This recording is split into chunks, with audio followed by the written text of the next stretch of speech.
Okay, so this is part two of answering the question, how do we help warriors get the dose response or fitness experience that is right for them? So in part one, I shared the basic idea of the dose equation, which is something that came from OPEX. And it's basically saying, yes, the modality, what the movements on the board, the amount of weight, the amount of reps, the time matters.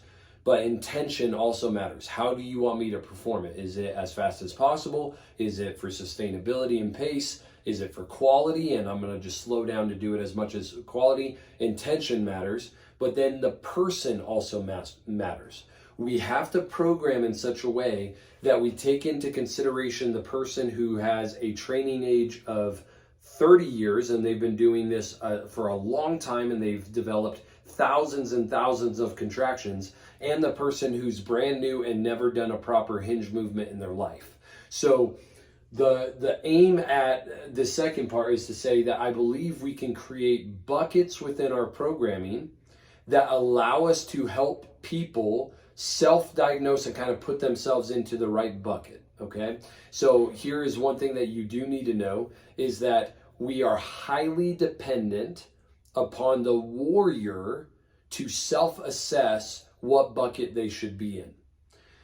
Yes, we want the coach to communicate the buckets clearly and try to help them to understand.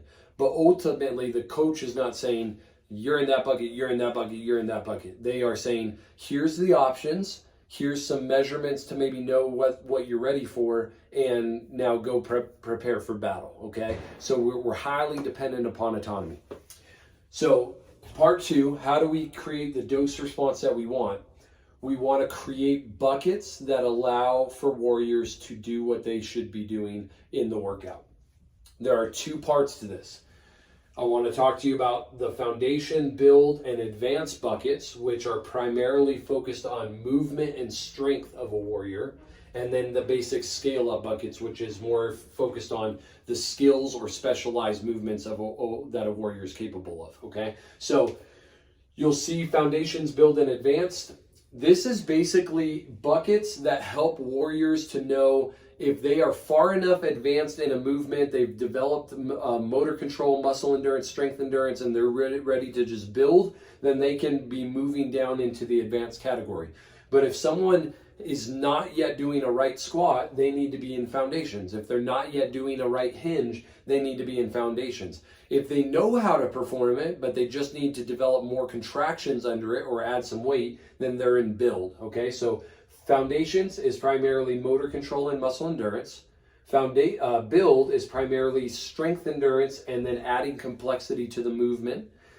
The advanced category is when we start developing these really high contractions. They're like body weight or above. We're trying to develop absolute strength. And so it's max contractions or dynamic training, Olympic lifting, really fast movements, wall balls, thrusters, things that need to be done with speed is more of an advanced movement, okay?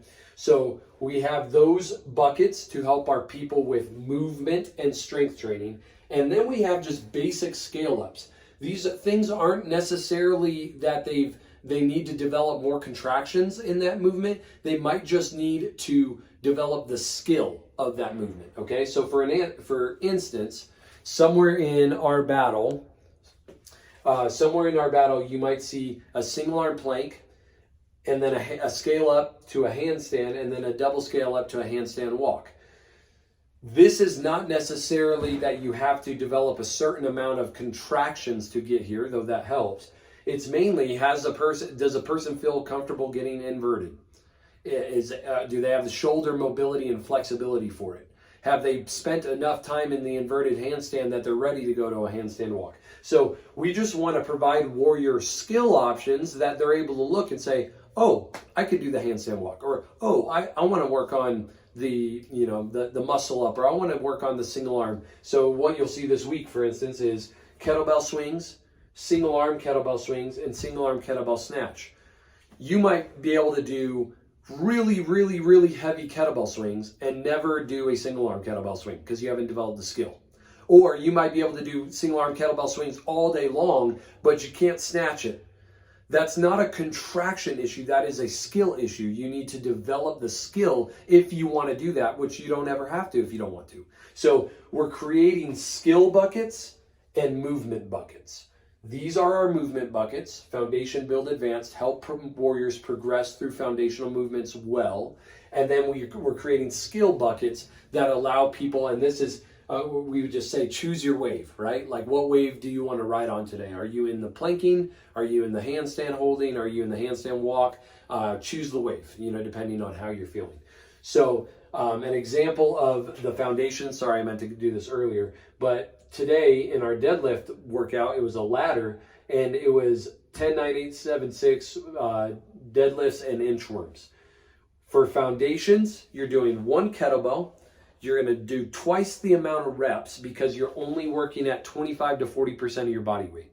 So foundations, lighter weight, more time under tension. That's key for foundational movement.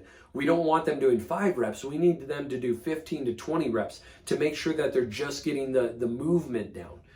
Build, we're going to have you use 2 kettlebells, and I want you to have 50 to 70% of your body weight, and you're just working on a double kettlebell hinge, okay? And then if you're up at the point where you're now lifting 70% and above of your body weight, okay, now it's time to move to a barbell, and let's work on barbell deadlifts at 100% of your body weight. So what we did is we created these buckets, and we said, you can be here, but we want you doing twice the amount of reps, so 20, 18, 16, or you can be here and you're just doing the 10, 9, 8, or you can be here doing the 10, 9, 8. And having experienced it today, guys, after just coaching 2 classes, it works well. Like, I'm able to tell people, here's your buckets, here's how you know what you're capable of. It's really based on what you can lift and your body weight, and go try it out. How do you want to work? And there might be a little bit of guidance, but most people put themselves into the right bucket. Okay, so that is the bucket concept. How do we get the dose response that we want? We create movement buckets and we create skill buckets